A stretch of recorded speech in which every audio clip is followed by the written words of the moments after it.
नमस्कार श्रोते हो, आपण सर्व कुशल मंगल आहात अशी मी आशा करतो. आज दिनांक 14 जुलै 2025 संकष्ट चतुर्थी. त्यानिमित्त श्री आषाढ कृष्ण चतुर्थीची महिजित राजाची कथा मी ऐकवणार आहे. ती शांतपूर्वक ऐकाल अशी मी आशा करतो. एकदा पार्वतीने श्री गणेशाला विचारले, हे बाळा, आषाढ कृष्ण चतुर्थी फारच शुभ फलदायी म्हटली जाते. तेव्हा तू मला त्या चतुर्थीसंबंधी व्रतविधी सांग.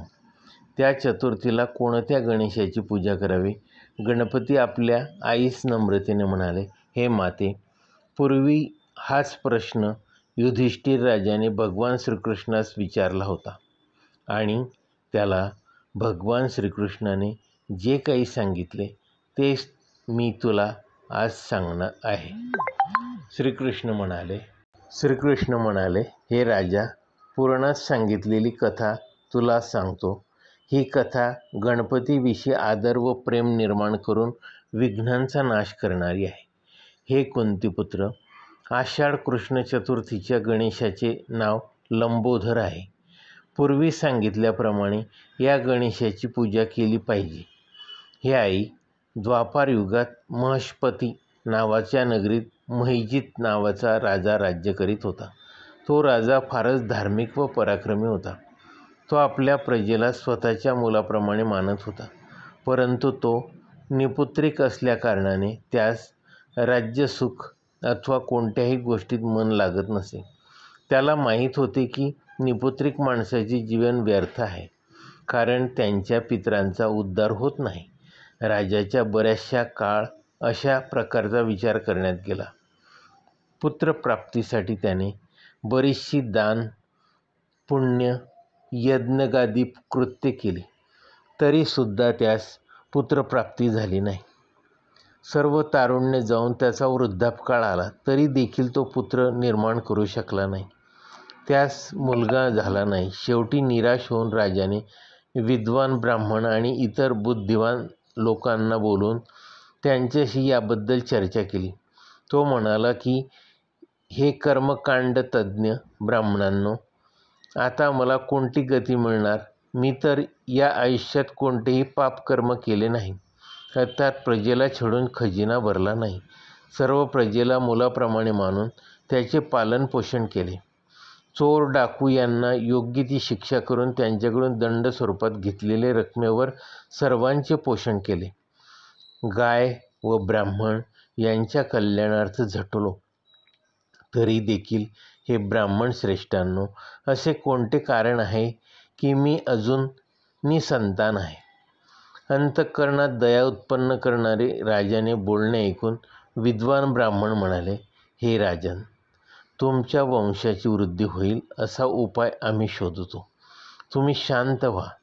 नंतर ते सर्व या गोष्टीवर विचार करू लागले. एके दिवशी विद्वान ब्राह्मणासह बरेचसे प्रजाजन उपाय शोधण्यासाठी जंगलात गेले. जंगलात ते सर्व इकडे तिकडे भटकले. सुदैवाने त्यांना एक श्रेष्ठ मुनीचे दर्शन घडले. ते मुनिराज निराहार राहून तप करीत होते. ते आत्मसंयमी व क्रोधजयी सनातन पुरुष होते. सर्व शास्त्रात पारंगत, दीर्घायू, ब्रह्मज्ञान संपन्न अशा या मुनींचे नाव लोमेश ऋषी होते. या प्रकारे सर्व लोकांनी त्या त्रिकालज्ञानी लोमेश ऋषींचे दर्शन घेतले. त्या तेजस्वी ऋषीजवळ जाऊन सर्वांनी त्यांना श्रद्धेने नमस्कार केला. आपल्या सुदैवाने आपणास अशा थोर ऋषीचे दर्शन घडले, तेव्हा त्यांच्या हितोपदेशाने आपल्या सर्वांचे कल्याण होईल असा विचार करून ते मुनिराजाला म्हणाले, मुनिवर, ब्रह्मर्षी, आम्ही आपल्या शंकेचे निवारण करण्यासाठी आपणास शरण आलो आहोत. हे भगवान, आपण काहीतरी उपाय सांगा. आपण तर ऋषी व ब्राह्मणात सर्व श्रेष्ठ आहात. आपणापेक्षा कोणीही महान नाही. त्या लोकांचे बोलणे ऐकून महर्षी लोमेश म्हणाले, सज्जन हो, आपण सर्व या ठिकाणी कोणत्या उद्देशाने हेतूने आला आहात? माझ्याकडे काय काम आहे हे सर्व सविस्तर सांगा. मी आपल्या सर्व शंकांचे निरसन करेल. कारण तपस्वीच्या तपस्यांचे उद्देश केवळ परोपकार असतो. तेव्हा प्रजाजन म्हणाले, हे विप्रवर, आम्ही या ठिकाणी एक महान कार्याच्या पूर्तीसाठी आलो आहोत. आम्ही महिष्मती नगरीत नागरिक आहोत. आपल्या महाराजाचे नाव महिजित आहे. आमचे महाराज गोब्राह्मण रक्षक, धार्मिक, मतवादी, दानशूर असून सर्वांशी गोड बोलणारे आहेत. आमच्या सर्वांच्यावर त्यांचे कृपाछत्र आहे. दुर्भाग्याने त्यांना आजवर मूलबाळ झाले नाही. हे मुनिवरा, आमचे आईवडील तर केवळ आम्हाला जन्म देण्याचे अधिकारी आहेत, परंतु आमच्या महाराजांनी आमचे पालनपोषण केले. त्यांच्या इच्छापूर्तीसाठी आम्ही अशा घोर वनात आलो. हे महर्षी, आपण असा एखादा उपाय सांगा की ज्या योगी आमच्या राजास पुत्रप्राप्ती होईल. अशा गुणवान राजास पुत्र नसणे हे फार दुःखाची गोष्ट आहे. ह्या घोर वनात त्यांच्या भाग्याने आम्हाला आपले दर्शन घडले. हे ऋषिराज, दान, व्रत, पूजा इत्यादी कोणत्याही धार्मिक कृत्याने राजास पुत्रप्राप्ती होईल ते कृपया आम्हास सांगावे. नगरवासियांचे बोलणे ऐकून महर्षी लोमेश ध्यानस्थ झाले. नंतर थोड्या वेळात ते म्हणाले, हे ब्राह्मणांनो, आपण लक्ष देऊन ऐका. संकटनाशक असे एक व्रत मी तुम्हाला सांगतो. ते व्रत केल्याने पुत्रप्राप्ती होईल. आषाढ महिन्यातील कृष्ण पक्षातील चतुर्थीला राजाने एकदंत गजाननाची पूजा करावी. सबंध दिवस उपवास करावा. राजाने हे व्रत विधीपूर्वक करून चंद्रोदयानंतर श्रद्धेने ब्राह्मणास उत्तम भोजन देऊन वस्त्रदान करावे व नंतर आपण भोजन करावे. असे केल्याने राजास निश्चितच पुत्रप्राप्ती होईल. महर्षींची आज्ञा घेऊन सर्व लोकांनी त्यांना शिरसाष्टांग नमस्कार केला व आपल्या नगरात ते परत आले. वनातून परत आल्यावर त्या ब्राह्मणांनी राजास संपूर्ण वृत्तांत सांगितला. ते ऐकून राजास अत्यानंद झाला.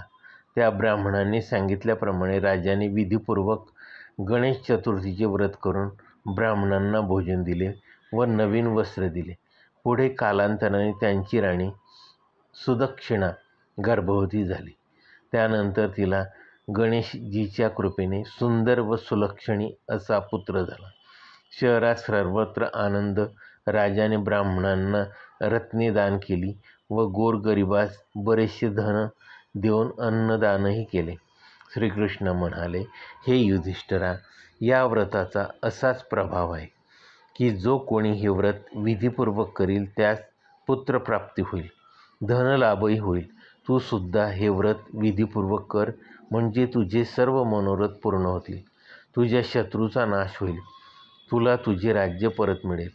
जो कोणी हे व्रत करील तो कसा का असेना त्यास निर्विघ्नपणे पुत्रप्राप्ती होईल. गणपती व्रताची पुण्यदायक कथा जे लोक श्रद्धेने ऐकतात किंवा ऐकवतात त्यांची सर्व संकटे नाश पावतात व त्यांना सर्व कार्यात यश प्राप्ती होते. या प्रकारे आषाढ कृष्ण गणेश चतुर्थीची व्रतकथा आपण शांतपूर्वक ऐकल्याबद्दल धन्यवाद. आपण आषाढ कृष्ण गणेश चतुर्थी व्रतकथा शांतपूर्वक ऐकल्याबद्दल धन्यवाद. आपण माझ्या सदर यूट्यूब चॅनलला लाईक आणि सबस्क्राईब करायला विसरू नका. धन्यवाद.